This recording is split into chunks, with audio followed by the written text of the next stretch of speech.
விருதுநகர் மாவட்டம் கிருஷ்ணன் கோவிலில் கல்வி பணியில் கடந்த 34 ஆண்டுகளாக சிறப்பாக சேவையாற்றி வரும் பிபிஎம்எம் கல்வி நிறுவனங்கள், கலை மற்றும் அறிவியல் கல்லூரி, பொறியியல் கல்லூரி, நர்சிங் கல்லூரி, கல்வியியல் கல்லூரி உள்ளிட்ட பல்வேறு கல்வி நிறுவனங்கள் ஒரே வளாகத்தில். ராமசாமி மெய்யப்பனிடம் இதை கொண்டு சேர்க்கிறேன். எப்படி பார்க்கலாம் திரு மெய்யப்பன்? தீர்மானங்கள் மூலம் விஜய் வகுக்கும் யூகம் என்ன? அது தொடர்பாக நிறைய கேள்விகள் நான் முன் வச்சேன். உங்களுக்குமே அந்த கேள்வி பொருந்தும். எதிர்ப்பு ஆதரவு நிலைப்பாடுகள் வழக்கம் போல தொடர்கிறத நம்ம பார்க்கிறோம். சட்டமன்றம் வரை, சட்டமன்றத்திலும் எப்படி பார்க்குறீங்க மெய்யப்பன்? பாரத மண்ணிற்கும் தமிழ் மக்களுக்கும் முதற்கண் வணக்கம். நீங்கள் லீகலாக ஒரு கொஷின் கேட்டீங்க, அந்த சட்டமன்றத்தில் இருக்கிற ரெசல்யூஷனோட வேல்யூ என்ன அப்படின்னு. அது 368 கீழே அரசியலமைப்பு சட்டத்துக்கு கீழே வந்தால் அப்போ அந்த ராட்டிஃபிகேஷன் அப்படின்றது வரும்.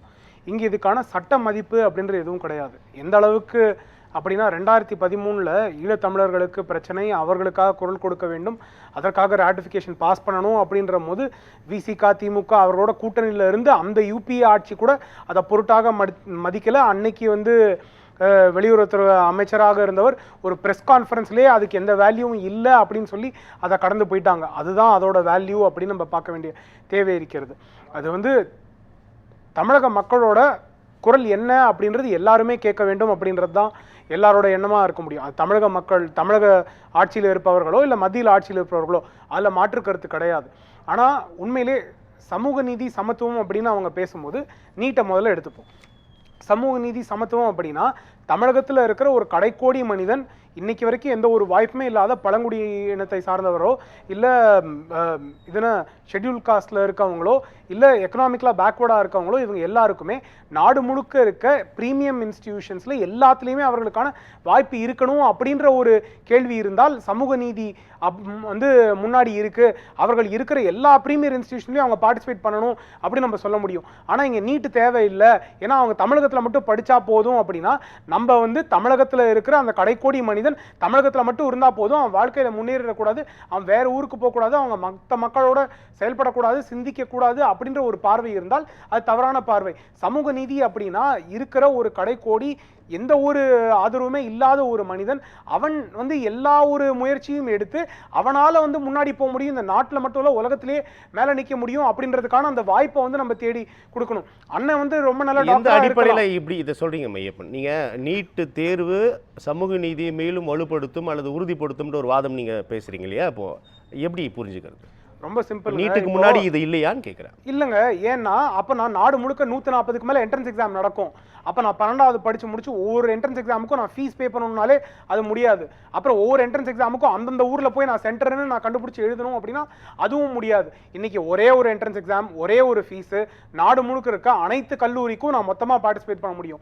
என்னோட இங்கே இருக்கிற நான் ராமநாதபுரத்தில் இருக்க சிவகங்கை அண்ணே இல்லைன்னா நீங்கள் எழுதி வச்சு பேசலாம். நான் சிவகங்கையில் இருக்கேன், நான் அங்கே படிச்சுட்டு நான் எழுதி நான் இங்கே சிவகங்கையிலே நான் தேர்வு எழுதுவேன்.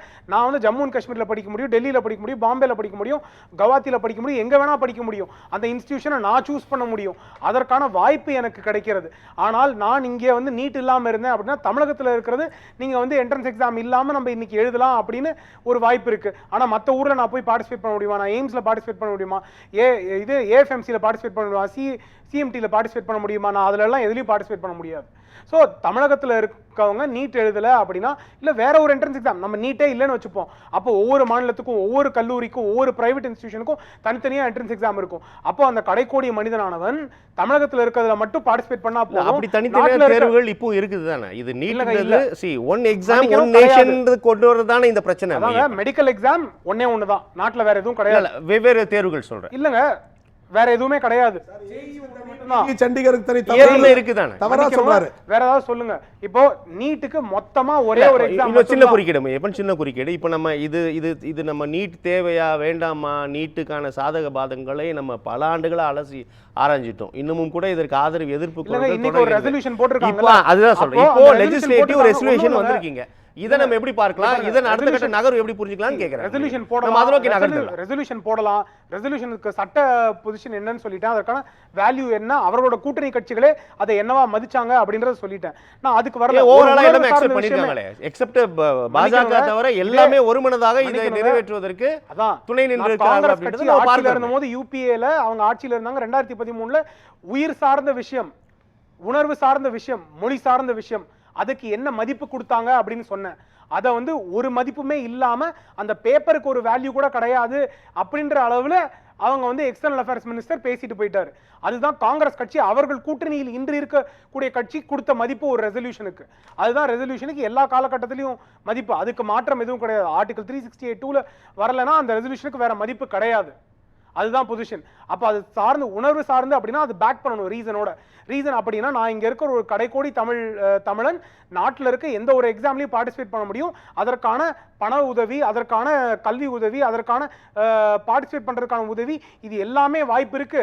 அது இல்லாம அவர்கள் எல்லாருக்குமே நீட் தான் அதற்கு மறுப்பா இருக்கு அப்படின்னு அவங்க சொல்லணும். வித்யோதயா பள்ளியை இங்க விட மாட்டாங்க. ஏன்னா 1000 பேர் வந்து ஒவ்வொரு டிஸ்ட்ரிக்ட்லயும் வந்து ஃபீஸ் பே பண்ண, நவோதயா பள்ளி மன்னிக்கணும், நவோதயா பள்ளி டிஸ்ட்ரிக்ட்ல வந்து ஃபீஸ் பே பண்ணாம ஹாஸ்டல் செலவு, உணவு செலவு, அவங்களோட கல்விக்கான செலவு, என்ட்ரன்ஸ் எக்ஸாமுக்கான ட்ரைனிங், இது எல்லாத்தையும் சேர்த்து படிக்க முடியும். ஆனா இது தமிழகத்துல இங்க ஏற்கலையே. ஒட்டுமொத்த கட்சிகளுமே தமிழகம் அதுதாங்க.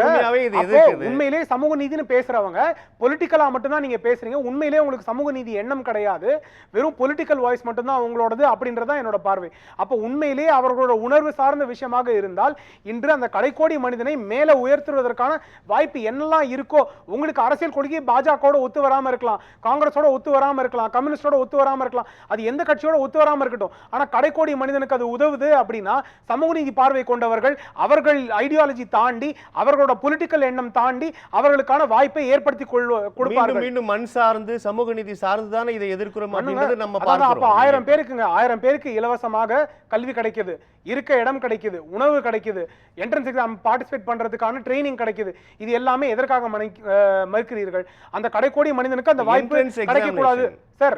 நவோதயா பள்ளி ஏன் கொடுக்க மாட்டேங்கிறீங்க? நீட்டுக்கான என்ட்ரன்ஸ் எக்ஸாமினேஷன்ஸ் அல்லது கோச்சிங் சென்டர் தொடர்பா வரக்கூடிய தகவல்கள் பார்ட்டிசிபேட் பண்ற ஸ்டூடண்ட்ஸும் இருக்காங்க. அது நீங்க ஏற்கறீங்களா ஏற்கலையா? இல்லங்க, ரொம்ப சிம்பிள். இல்ல ஏற்கறீங்களா சார்ந்தவர்களும் அதுல எழுதி பார்ட்டிசிபேட் பண்ணி இன்னைக்கு அட்மிஷன் கிடைச்சிருக்கு.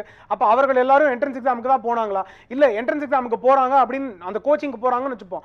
அந்த ஃபெசிலிட்டியை அரசு பள்ளியிலே கொடுத்துட்டா அவர்கள் எதுக்காக அந்த என்ட்ரன்ஸ் கோச்சிங் சென்டருக்கு போகணும்? அதை கொடுக்க வேண்டியது அரசு தானே. அரசுக்கு அதற்கான திறமை இருக்கு, அதற்கான ஒரு வாய்ப்பு வாய்ப்பு கொடுத்துட்டா அப்படின்னா இன்னும் முழுமையா கொடுக்கல. பல லட்சங்கள் செலவழித்து அப்ப தமிழக அரசோட பிரச்சனை சேரக்கூடிய மாணவர்கள் தான் இந்த தேர்வை எதிர்கொள்ள முடிகிறது என்பதுதான் நிதர்சனம். எப்ப நீங்க அதை நீங்க மறுக்க மாட்டீங்க நான் நம்புறேன். தமிழக அரசோட தப்பு இல்ல. அப்ப என்னோட அரசு பள்ளியில படித்த மாணவன் அந்த தேர்வை எதிர்கொள்ள முடியும். அதற்கான ஏற்பாடுகளை நான் ஒரு வாதத்துக்காக தமிழக அரசு தவறு செய்து விட்டது. மற்ற இந்தியாவில் இருக்கக்கூடிய பிற மாநிலங்கள் எல்லாமே முழுமையா அந்த கோச்சிங் சென்டருக்கான சென்டர்ஸ் வந்து தயார்படுத்திட்டாங்க. இவங்களோட கூட்டணி கட்சிகள் அந்த உறுதி கொடுக்க முடியுமா? மையப்பனால அந்த உறுதி கொடுக்க முடியுமா? இவங்களோட கூட்டணி கட்சிகள் இருக்காங்கல்ல இல்லங்க, நம்ம தமிழ்நாடு சொல்ற கேள்வி தமிழ்நாடு அரசியலை விட்டுருங்க. நான் உங்க வாதத்துக்கே வந்துறேன். இல்ல உங்க வாதத்துக்கே வந்துறேன். உங்க வாதத்துக்கே வந்துறேன். என் வாதத்துக்கு தான் நான் வரேன். நீங்க எஸ் ஆர் நோ கேள்வி கேக்குறதா இருந்தா நான் இது தேவையில்லை, நீங்க क्वेश्चनर கொடுங்க, நான் எஸ் ஆர் நோ போட்டு கொடுக்குறேன். என் கேள்வியோட உங்க பதில நீங்க கொஞ்சம் விரிவா சொல்லுங்கன்னு சொல்றேன். நான் அதுதான் எக்ஸ்பிளனேஷன் கொடுக்குறேன்ல. இவங்களோட கூட்டணி கட்சிகள் இருக்காங்கல்ல, இவங்க நாடு முழுக்க பல இடங்கள்ல ஆட்சியில இருக்காங்க. அவர்கள்லாம் நீட்டா அந்தந்த மாநிலங்கள்ல எங்க மாநில பெரும்பான்மை ஆட்சியில யார் இருக்காங்க? மாநில மக்கள் இல்லங்க, காங்கிரஸ் ஆட்சியிலே இல்லையா? பெரும்பான்மை யார் இருக்கா? காங்கிரஸ் இவங்களோட கூட்டணி பெரும்பான்மையா இந்தியாவில் யார் ஆட்சியில் இருக்கிறார்கள்? அந்த மாநிலத்துல சொல்லிட்டாங்க. இல்லங்க சொல்லுங்க, நீங்க சொல்ல நான் கேக்குறேன். அதாங்க நீங்க எஸ் ஆர் நோ கேள்வி கேட்டிருக்கீங்க. எஸ் ஆர் நோ கேள்வி கேட்டிருக்கீங்க. இல்ல நான் காங்கிரஸ் நான் கேள்வி கேட்கலையே. இல்லங்க, எத்தனை இதுல ஆட்சியில இருக்காங்கன்னா அது எஸ் ஆர் நோ கேள்விதான். இல்ல நான் காங்கிரஸ் கர்நாடகால இருக்கு, அவரோட கூட்டணி கட்சி ஜார்க்கண்ட்ல இருக்காங்க, தெலுங்கானால இருக்காங்க, இவங்க இத்தனை இடத்துல எல்லாம் இருக்காங்கல்ல. அவங்க அங்கெல்லாம் இங்க வந்து நீட் வேண்டாம் அப்படின்னு காங்கிரஸ் சொல்றாங்களா? இல்ல தாவேக்காவோட கூட்டணி கட்சி? நான் கேட்கக்கூடிய கேள்வி காங்கிரஸ்க்கு தான் பொருந்தும். நீங்க தமிழ்நாடு கடந்து காங்கிரஸ்க்கு தான் பொருந்தும். இப்ப நான் காங்கிரஸையும் உள்வாங்கி தான் பேசுறேன். நான் காங்கிரஸ் வந்து தள்ளி விடல. நம்ம தமிழ்நாட்டை கடந்து பார்க்கும்போது இவங்க கூட்டணி கட்சி தானேங்க, அவங்க அதெல்லாம் வேண்டாம்னு சொல்லிட்டாங்களா? தமிழகத்துல மட்டும் இன்னைக்கு தேவை பிரஸ்க்கு ஸ்டேட்மெண்ட் கொடுக்கணும், தாவேக்காவை சப்போர்ட் பண்ணணும் அப்படின்னு ஸ்டேட்மெண்ட் கொடுத்துட்டாங்க. அப்ப அது வேண்டாம் அப்படின்னு நினைச்சா அவங்க ஆட்சியில இருக்கிற எல்லா மாநிலத்திலையும், ஆட்சியில இல்லாத மாநிலத்துல கூட அவங்க ஏன் அதற்கான குரல் எழுப்பல? ஜம்மு அண்ட் காஷ்மீர்ல ஏன் எழுப்பல? ஏன் உத்தரப்பிரதேசத்துல எழுப்பல? ஏன் பீகார்ல எழுப்பல? ஏன் வெஸ்ட் பெங்கால்ல எழுப்பல? ஏன் மத்திய பிரதேசல எழுப்பல? ஏன் ஜார்க்கண்ட்ல எழுப்பல? ஏன் ஒரிசால எழுப்பல? ஏன் குஜராத்ல எழுப்பல? கூடிய மாநிலங்களில் அந்த கோச்சிங் சென்டர்லாம் 100% பெர்ஃபெக்ட்டா ஆக்கிட்டாங்கன்னா நான் கேக்குறேன், நீங்க எனக்கு பதில் சொல்லவே மாட்டீங்க. அதாங்க, உங்களுக்கு கோச்சிங் சென்டர் இம்பார்ட்டன்ட்டா இருக்கு, எனக்கு நீட் இம்பார்ட்டன்ட்டா இருக்கு. நான் நீட் முக்கியமான நான் நீட்டுக்கு படிக்கிறதே எனக்கு கோச்சிங் சென்டர் முக்கியமா இருக்கு. இல்லங்க, நான் சொல்றது அப்படினா இல்ல அப்படி இல்லையா? இல்லங்க, கிடையாது. நான் சொல்ல இல்ல, உங்களுடைய வாதம் எப்படின்னு சொல்றேன். என்னோட வாதம்லாம் இல்ல, நான் சொல்றேன் பிராக்டிகலா. அப்போ பள்ளிகளில் அதற்கான தேவை என்னவோ அதை கொடுத்து விட்டால் நான் எதற்காக நான் வந்து கோச்சிங் சென்டருக்கு போகணும், டியூஷனுக்கு எதுக்குங்க போகணும்? என் ஸ்கூல்ல நல்லா சொல்லி கொடுக்குறாங்க, என்னோட டீச்சர்ஸ் நல்லா சொல்லி கொடுக்குறாங்க அப்படின்ற போது நான் எதுக்கு டியூஷனுக்கு போறேன்? நான் டியூஷனுக்கு போறதுக்கும் கோச்சிங் சென்டருக்கும் போறதுக்கான நீட் எங்க இருந்து வருது, அதற்கான தேவை எங்க இருந்து வருகிறது? அப்போ இதெல்லாம் கொடுக்கல அப்படின்ற பிரச்சனை.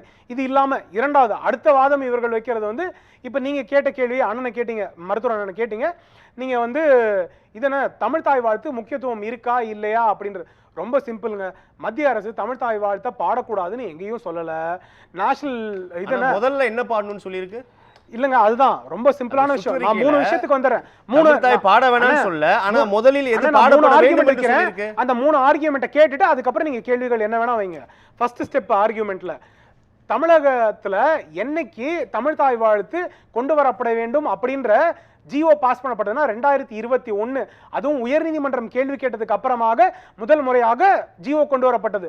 அதுலயும் எதற்கு முக்கியத்துவம், எது முதலில் பாடப்பட வேண்டும் அப்படின்ற இன்னைக்கு வரைக்கும் ரெசல்யூஷன் பாஸ் பண்ணாங்கல்ல, ஜிஓ பாஸ் பண்றது இவங்களோட பவர்ஸ் தானே இருக்கு.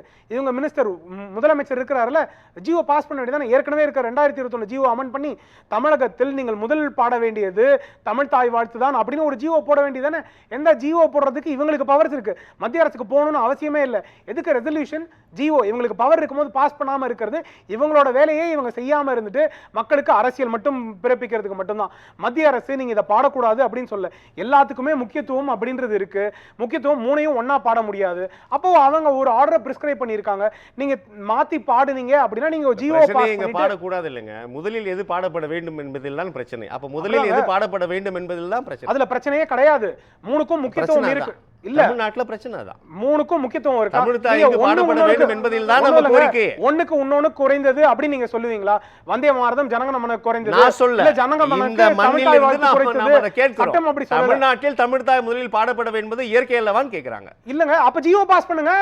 ஜிஓ ஏன் அரசு கிட்ட பவர் இருக்குல்ல, பவர் இருக்கும்போது நீங்க பாஸ் பண்ணாம இல்ல நான் ஜிஓ போட மாட்டேன், நீங்க மத்திய அரசுல இருந்து தமிழ் தாய் வாழ்த்து முதல்ல பாடணும். ஏங்க உங்களுக்கு இருக்க பவர்ஸை நீங்க அமல்படுத்த மாட்டீங்க, அதுக்கப்புறம் ஃபெடரல் இஷ்யூக்கு வந்துருவீங்க. உங்களுக்கு இருக்க பவர்ஸை நீங்க யூஸ் பண்ண மாட்டீங்க, ஃபெடரல் இஷ்யூ பிரச்சனை. இது மூணாவது. அடுத்தது இவங்க ஜெனரலா போட்ட ஃபைனான்சஸ்க்காக சொல்றேன். இவங்க வந்து ஃபைனான்ஸ் இஷ்யூ சொல்றாங்கல்ல, அப்போ ஜிஎஸ்டி கலெக்ஷன் ஆகுதுல 50% ஸ்டேட்டுக்கு வருது. அதை என்ன பண்றாங்க இவங்க? 50% சென்டருக்கு போகுது. அதுல இருந்து அலோகேஷன் வருது, அதுல இருந்து கிராண்ட் மணி வருது, எய்ட் மணி வருது, அது இல்லாம ப்ராஜெக்ட் மணி வருது. இதெல்லாம் இவங்க என்ன பண்றாங்க? அப்போ இவங்க பட்ஜெட்ல கொடுக்கும் போதே டோட்டலா மத்திய அரசு கிட்ட இருந்து இவ்வளவு வாங்கியிருக்கோம் அப்படின்னு இவங்க போன இதுல 22%க்கு மேல, அந்த 50%ல 22% மேல இவங்க கணக்கு காமிச்சிட்டாங்க.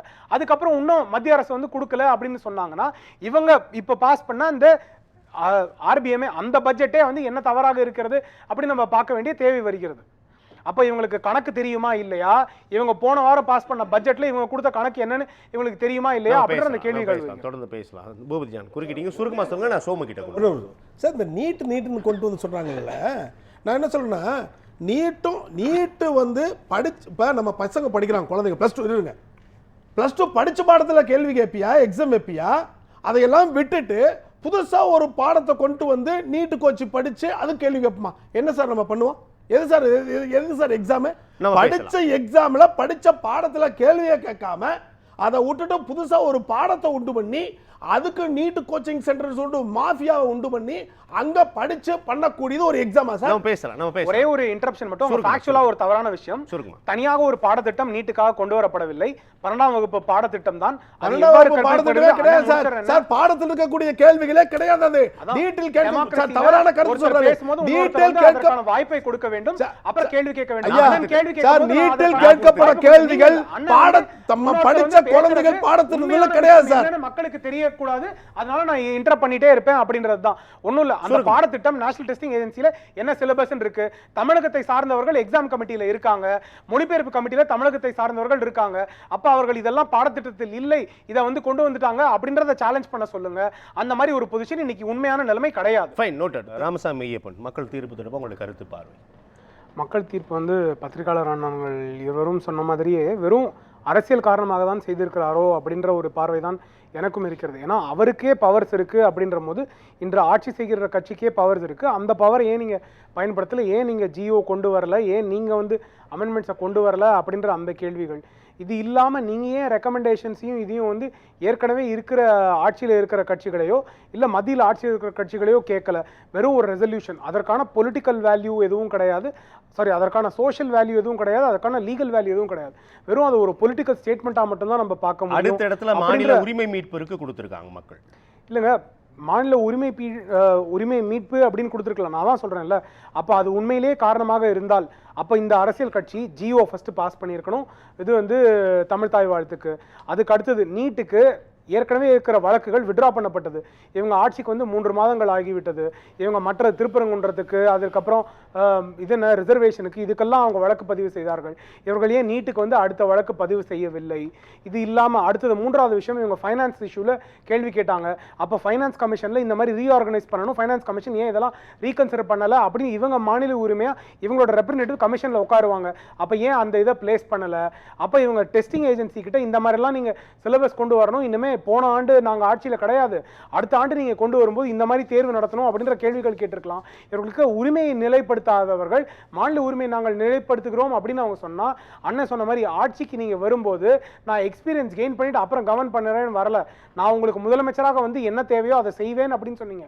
ஸோ முதல் டேலேயே நீங்கள் குவாலிஃபைடாக இருக்கேன்னு சொல்லி தான் மக்கள்கிட்ட வந்தீங்க. அப்போ அந்த குவாலிஃபைடாக இருக்கேன் அப்படின்னு நீங்கள் முதலமைச்சராக இருந்தால் அப்போ நீங்கள் செயல் செய்திருக்க வேண்டும். அப்போ நான் குவாலிஃபைட் கிடையாது, எனக்கு கேப்பபிலிட்டி கிடையாது அப்படின்னா நான் பொலிட்டிக்கலான ஸ்டேட்மெண்ட்ஸ் பண்ணலாம், நான் இந்த மாதிரி கிமிக்ஸ் எல்லாம் பண்ணலாம் அப்படின்னு நம்ம பார்க்க முடியும். அதுதான் பிரச்சனை. நல்லது, நன்றி மையப்பன்.